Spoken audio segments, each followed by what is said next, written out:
정봉주의 정치쇼. 안녕하세요. 70억분의 1의 사나이 마성의 중독성 대체불가 정봉주의 정치쇼 정봉주입니다. 자, 목요일이죠. 지금 이 시각 여러분이 가장 많이 찾아본 실시간 검색어는 체크해보시면요, 10위 안에 있는 실시간 검색어 중에 눈에 띄는 거 화이트리스트, 친정부 성향 연예인 육성, 이건 블랙리스트 관리하는 것도 돈이 미니멈 10배에서 20배 들어갑니다.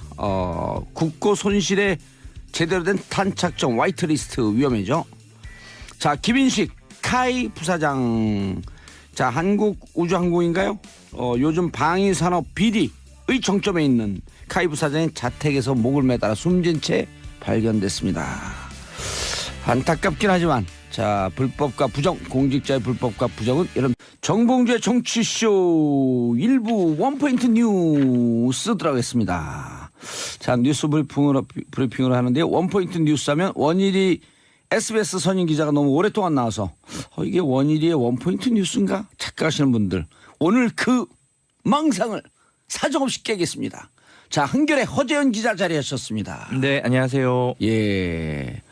목소리가 오늘 나긋나긋해. 원래 거칠은 분 아니에요? 아, 네. 거칠은 취재 현장을 투쟁으로 뚫고 다니면서. 네, 저 외유 내강형이라고. 네. 예. 깔때기를 슬그머니 은근 깔때기. 자, 그래서 저희가 원포인트 뉴스는 각 사의 베테랑 기자들은 다 모십니다. 자, 무슨 기사 가지고 오셨죠? 아, 네. 일단 지금 좀 살펴보니까 예. 요즘 그 국제사회에 말의 핵폭탄들이 자꾸 쏟아지는 것 같더라고요. 말폭탄. 예. 네. 말폭탄은 우리가 원조인데. 예. 트럼프 예. 미국 대통령이 어제 그 UN 예. 총회 연설하면서 거의 말로 던지는 핵폭탄 수준의 말을 했더라고요. 북한을 예. 완전히 파괴할 수밖에 없다. 예. Totally destroyed the North Korea. 아, 네. 그 직접 들으신 거예요? 그러면 진짜? 들었죠. 예. 예. 그 대목만 딱 들었어요. 예.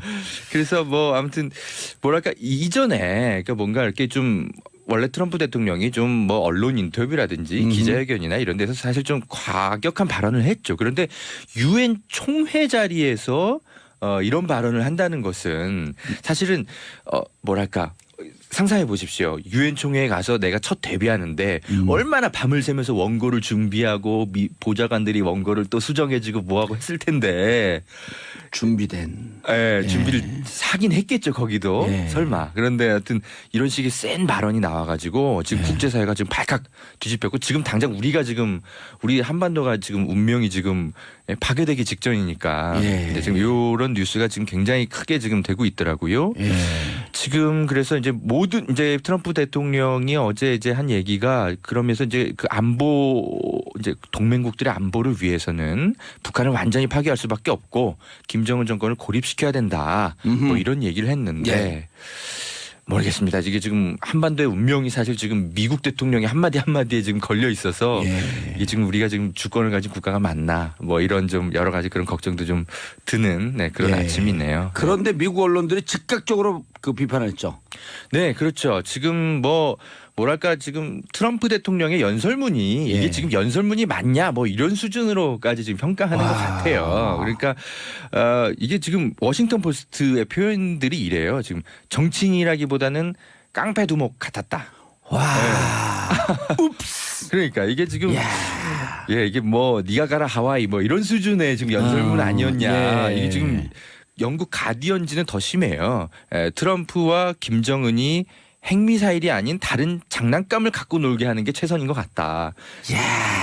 거기가 수준이 어린아이다. 이런 표현인 거죠. 당신들에게 세계의 안전을 맡겨놓는다라고 하는 게 창피하다. 그러니까 어린아이나 깡패한테 맡겨놓을 수 있는 거냐. 이게 지금 김정은한테 하는 표현이 아니고요. 트럼프에게. 트럼프 미국 대통령이 하고 있습니다. 근데 문제는 우리의 한반도의 어떤 전시작전권은 트럼프가 지금 갖고 있잖아. 우리가 안 갖고 있잖아요. 그렇죠. 그게 지금 큰 문제입니다. 또 다른 발언. CNN도 뭐라고 강력하게 비판했죠? 네, CNN뿐만이 아니고도 지금 여러 이제 뭐랄까 마크롱 프랑스 대통령이라든지 이런 데서도 계속 좀 비판을 하고 있는데 지금 이제 마크롱 프랑스 대통령은 이제 우리가 해야 할 일은 이제 좀 긴장을 좀 줄이고 국민을 예. 보호할 일이다. 뭐 이런 식으로 이제 좀 차분하게 좀 답을 했는데 트럼프 대통령도 좀 이런 모습은 좀 다른 대통령에게 좀 배우셨으면. 배워야죠. 우리 마크롱이- 문재인 대통령도 오늘 그 연설하거든요. 예. 네, 우리 문재인 대통령께도 좀 많이 배우셨으면 좋겠어요. 그러니까요. 오늘 그래서 저는 어제 그 부탁드리고 당부한 게 문재인 대통령께서 마지막에 한 줄 네. 미스터 트럼프, 미스터 프레지던트 트럼프, don't tweet anymore. 더 이상 트윗하지 마 이 아저씨야. 네. 굉장히 미들스쿨 잉글리시라 예. 알아듣기 쉽네요. 저는. 아, 그럼요. 공부사님 중학교 이 정도- 2학년 수준. 예. 자, 그런데 처음에 네. 마크롱 반응이 저는 아주 인상적이었어요. 네. 지도를 봐라. 그리고 2,500만 북한 그 미국 언론에서 네. 255천만 북한 주민 다 죽이겠다는 거냐. 네. 독재자와 그 주민들의 삶은 또 별개인 거거든요. 그렇죠, 그렇죠. 예. 네. 좀 하여튼 국제사회가 좀 이성을 좀 같이 좀 찾아나갔으면 좋겠습니다. 네. 푸틴에 대해서 전 세계인들이 분노하는 게 시리아의 민간인들을 살상한 것. 그러면서 네. 테러를 더 확산시킨 것. 네. 자, 그다음에 봉도사님께 와서 좀 강의 좀 받아야 되겠네요. 우리 트럼프 대통령. 트럼프 오면 제가 한 2시간 정도는 영어로 강의할 수 네, 있어요. 그럴 예. 것 같네요. Don't tweet anymore. 자, 핵잠수함 도비 그다음 뭐가 좋은 거죠? 그래서 이제 예. 뭐 우리도 그럼 대비를 해야 되는 거 아니냐 뭐 이런 여론이 있겠죠. 예. 아마 우리 문재인 대통령도 고민이 많을 텐데 지금 핵 추진 잠수함을 우리가 좀 도입하는 것으로 예. 한미 간에 합의했다는 언론 보도가 있었어요. 그런데 물론 지금 청와대가 이걸 좀 부인했다라는 지금 보도가 좀 나오고 있는데요. 예. 원래는 이제 이 핵 추진 잠수함 문제가 지난달에 이제 한미 정상회담 있었을 때 예. 좀 거론은 됐었다고는 하더라고요. 예. 그런데 뭐 논의야 뭐 얼마든지 할 수 있죠. 그런데 이게 과연 합의되느냐의 문제는 사실 뭐 국내 여론을 포함해서 국회에서의 뭐 여러 가지 뭐 그런 동의가 절차가 필요한데 이게 예. 합의됐다는 보도가 나오니까 이게 무슨 내용이냐 막 이렇게 발칵 뒤집혔었죠. 어제. 예. 다만 어제 청와대는 부인은 하긴 했는데 공식 부인했죠. 공식 부인했지만 사실 물밑에서는 합의 단계에 이르는 수준으로 구체적 논의가 되고 있는 거 아니냐 예. 이런 수준으로 지금 다른 언론들은 다 분석하고 있더라고요. 네. 실제로 미국이 북한의 ICBM도 두려워하지만 네. 가장 신경 쓰이는 건 심포항에서 출발하는 네. 잠수함. 네. SLBM을 어디다 장착해 놓을지 모르기 때문에. 네. 이건 뭐 제가 이쪽 전문가는 아니어서 뭐 자세히 얘기하기는 어렵지만 사실은 북한의 핵을 막기 위한 걸 수도 있겠지만 예. 사실 그 주변의 강대국들도 미국과 견제 관계에 있는 중국이라든지 러시아나 이런 예. 것 코앞에 지금 핵무기를 갖다 놓겠다는 거니까 그렇죠. 이건 사실은 한반도가 사실은 우리 운명과는 상관없이 그들의 또 다른 우리 100년 전의 그 슬픈 과거로 돌아가는 게 아닌가. 알겠습니다. 다음 우려스럽습니다. 소식이요. 네. 국정원 소식 있네요. 네네. 뭐 연일 아침마다 예. 그 외에 이제 뭐랄까 김여진 씨 우리 배우가 이런 표현했잖아요. 뭐지 민낯 그 추함의 끝이 어디까지인지 모르겠다. 예. 뭐 이런 식으로 지금 뭐 매일 아침 언론에 국정원의 이 민낯이 계속 폭로가 되고 있습니다. 너무 많은 일을 했어요. 그러니까 이게 다 봉두사님이 내신 세금으로 이게 지금 그러니까요. 너무 많은 일을 한 겁니다. 우리 듣는 국정원이.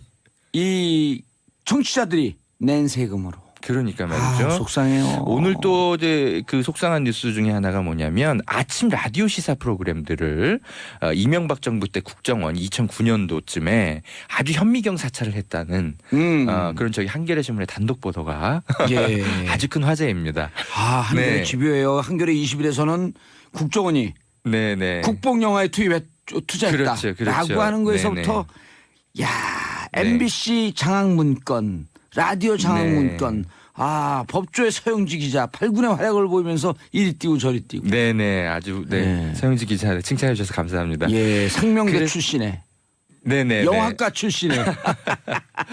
아유 예. 굉장히 많이 알고 계시네요. 그럼요. 예. 마치 사찰하신 듯이 국정원처럼. 그렇죠.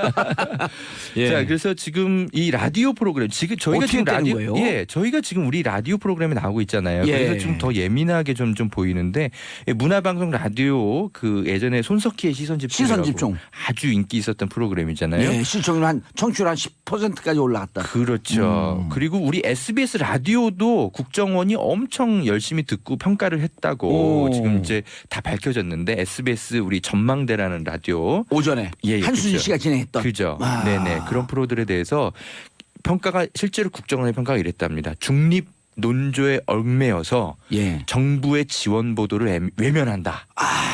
기계적 중립을 지키라고 정부 외면한다. 그러니까요. 중립을 지키면 이명박 정부 편이 아니다. 지금 오호. 이렇게 해석한 거예요. SBS 라디오에 대해서. 참, 네. 하여튼 언론의 기본 사명은 중립을 지키면서 권력이 잘못한 것을 비판하는. 그렇죠. 네. 그런데 이제 중립을 지키니까 이명박 우리 지원 보도를 외면한다. 이렇게 실제 워딩이 이렇게 써 있었다는 거예요. 보고서에. 그러니까 이게 얼마나 한심한 겁니까? 그런데 단순히 이런 국정원의 평가만 있었다면 다행인데 뭔가 행동에 옮긴 것 같은 거예요. 그럼요. 기획하고 평가하고 네. 지침을 내리고 그다음에 중요한 거 액션 플랜. 그렇죠. 그래서 실제로 확인 사살까지. 누군가가 막 방송에서 쫓겨나고 예. 뭐 이런 이제 시행됐다는 게 이제 문제인데 뭐 SBS에서도 좀 하여튼 많은 네 지금 뭐 제가 이 많은 얘기는 뭐 여기서 못 드리겠습니다. 예. 여기서 못 드리면 어디서 드려요? 여기 SBS 라디오라. 예. 알겠습니다. 네. 다음 소식. 네네. 또 요즘 지금 인터넷에 가장 핫한 이슈인 것 같은데요. 예. 국정원이 또 연예인 블랙리스트가 아니고 화이트리스트를 운영한 것으로 이거는 SBS 우리 박상진 기자가 어제 단독 보도해서 지금 굉장히 많이 알려지고 박상진 기자도 있는데 한번 나왔었어요. 그랬나요? 예. 좀 와서 와서 좀 알려주라 그래서 이게 지금 배우 L 씨와 C 씨를 예. 이제 국정원이 지목해서 어떻게든 성장시키려고 한 배우라고 예. 하고 실제로 이분들이 무슨 어떤 건전 연예인 선후배 모임 뭐 이런 것들을 만들어 가지고 어떤 뭐 안보 현장 견학 뭐 예. 이런 플랜 같은 것도 만들고 이런 거를 하라고 이제 국정원이 계획을 세웠던 게 지금 폭로가 됐다고 하더라고요. 예. 그래서 알겠습니다. 이 네네. 화이트리스트는요. 네. 국고 손실의 범위가 커지기 때문에 네. 죄가 무거워요. 그러게 말입니다. 예. 네. 자 그리고 네네. 우리 허 기자님 직접 취재한 박근혜 오촌 조카 살인 사건 재수한다? 네. 제가 지금 이제 경찰청 출입 기자거든요. 경찰청 사람들. 네네네. 어허. 경찰청 사람들 많이 만나고 있는데 예. 아마 관심사가 이걸 겁니다. 이거 설마 재수사할까? 어허. 경찰이.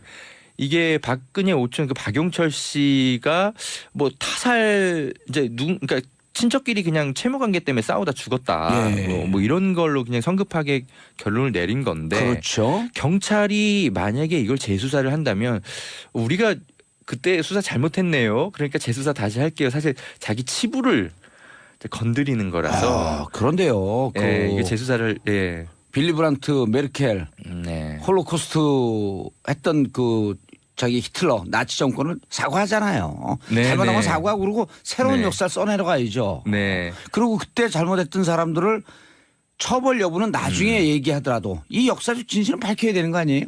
뭐 그렇죠. 근데 그분들은 예. 정치인이니까 당연히 이제 그렇게 하실 수 있는데 이분들은 이제 자신들의 밥줄이 달린 공무원이라서 예. 자기 잘못을 이제 쉽게 인정하기가 어려울 처지가 있죠. 사실은. 그래도 진실은 네. 드러내야죠. 다만 이제 하여튼 제가 이제 이제 우리 경찰청 출입하면서 느끼는 분위기는 뭐냐면 제가 어제 실제로 어떤 예. 경찰청의 이제 한 형사랑 이제 이 사건에 대해서 좀 이야기를 하면서 들은 얘기가 있어요. 예. 아주 의미심장한 얘기를 하는데 국립과학수사연구소를 허재인 기자님 믿으시냐? 라는 어허. 거예요. 그래서 이게 뭔 소리냐? 이거 거기 예, 과학 국가수. 수사하는 곳 아니냐? 예. 묻는데 이제 그분의 워딩이 딱 이거예요. 변사 사건 굉장히 많은데 의문의 변사 사건들 이런 것들에 대해서 사실은 원인 규명을 해주는 곳이라기보단 어떤 변사에 그냥 변사로 그냥 종결되는 것을 합리화해주는 그런 결론을 내리는 곳으로 처리되는 곳이 굉장히 많다라고 저에게 이제 백그라운드를 얘기를 하고 지나가더라고요. 무척 의미 있는 얘기인데요. 뭐 그것이 꼭 박근혜 오촌 조카 살인 사건이 이렇게 정리됐다라는 뜻은 아니지만 예. 제가 이 수사가 과연 재수사가 될까요?라고 물으니까 그의 이야기를 갑자기 하고 떠났거든요. 그거는 뭘 함의. 의미할까요? 네. 저한테 배경의 의미. 해주고 싶은 얘기가 있는 거죠. 예. 알겠습니다. 한겨레 허재인 기자님 인사하시고요. 네, 초대해 주셔서 감사합니다. 예, 벌써 끝났어요. 네, 그러게요. 예, 워낙 알겠습니다. 다음에 또 네. 예, 또 차성원 씨하고 불러주십시오. 연락하고 지내시죠? 네, 저한테 얼마 전에 와서 인사하고 가시더라고요. 알겠습니다. 훈훈한 멘트죠. 자, 인사하시고 저는 광고 듣고 2부에 돌아오겠습니다.